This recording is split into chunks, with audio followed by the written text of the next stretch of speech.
भगवाधारी ने अखिलेश यादव को पहनाया मुकुट, कहा ये है सच्चे सनातनी। और फिर मंच से अखिलेश यादव ने बीजेपी पर साधा जमकर निशाना। राजनीतिक गलियारों में मच गई हलचल। दोस्तों, क्या उत्तर प्रदेश की राजनीति में एक बड़ा बदलाव आने वाला है? क्या समाजवादी पार्टी अब बीजेपी के सबसे मजबूत राजनीतिक हथियार यानी हिंदुत्व की राजनीति को उसी की भाषा में चुनौती देने की तैयारी कर रही है?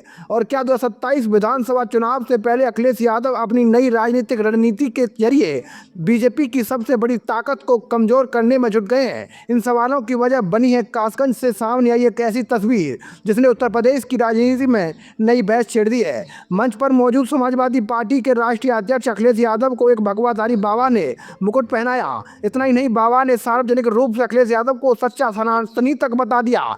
ये दृश्य सामने आते ही राजनीतिक गलियारों में चर्चाएं शुरू हो गई।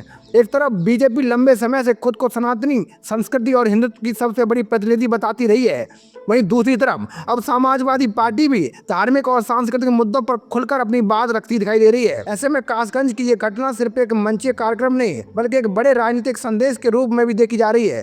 दरअसल कासगंज में आयोजित कार्यक्रम में पूर्व सांसद कुंवर देवेंद्र सिंह यादव ने समाजवादी पार्टी की सदस्यता ग्रहण की। लोकसभा चुनाव 2024 से पहले वे बीजेपी में शामिल हुए थे, लेकिन अब उन्होंने फिर से सपा का दामन थाम लिया है। इस कार्यक्रम में बड़ी संख्या में कार्यकर्ता मौजूद थे और इसी दौरान मंच पर एक भगवाधारी बाबा ने अखिलेश यादव को मुकुट पहनाकर सम्मानित किया। हालांकि मुकुट पहनने के बाद अखिलेश यादव ने अपने अंदाज में हल्का फुल्का तंज भी कस दिया।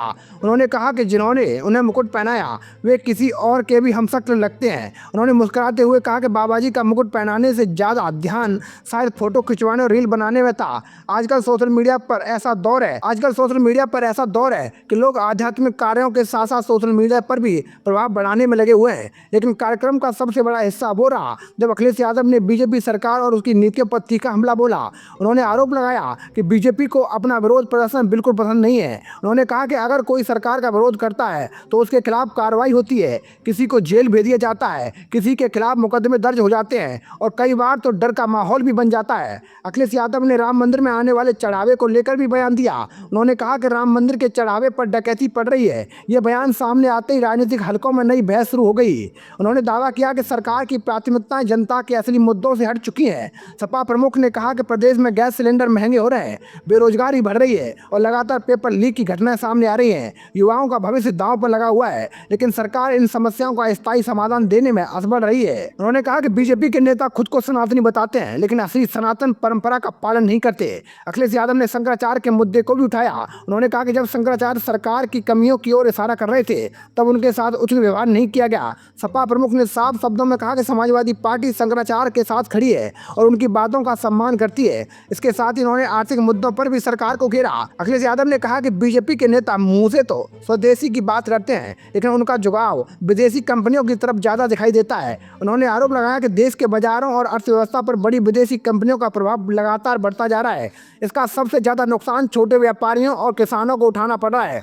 किसानों का मुद्दा उठाते हुए अखिलेश यादव ने 3 कृषि कानूनों के खिलाफ हुए आंदोलन की याद दिलाई। उन्होंने कहा कि पूरे देश के किसान एकजुट होकर सड़क पर उतरे थे।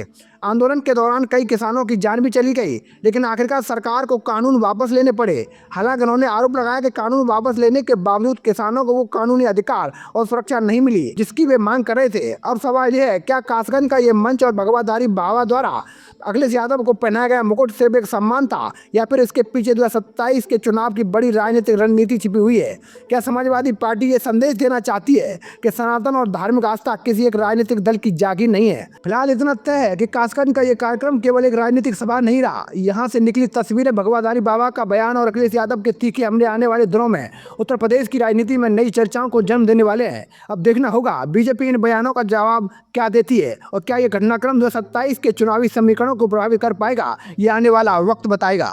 तो दोस्तों, मैं था आपका अपना मुकेश उपाध्याय। अगर आपको हमारी जानकारी अच्छी लगी हो तो कमेंट बॉक्स में जरूर बताइए और वीडियो को अधिक से अधिक लोगों तक शेयर जरूर कीजिए।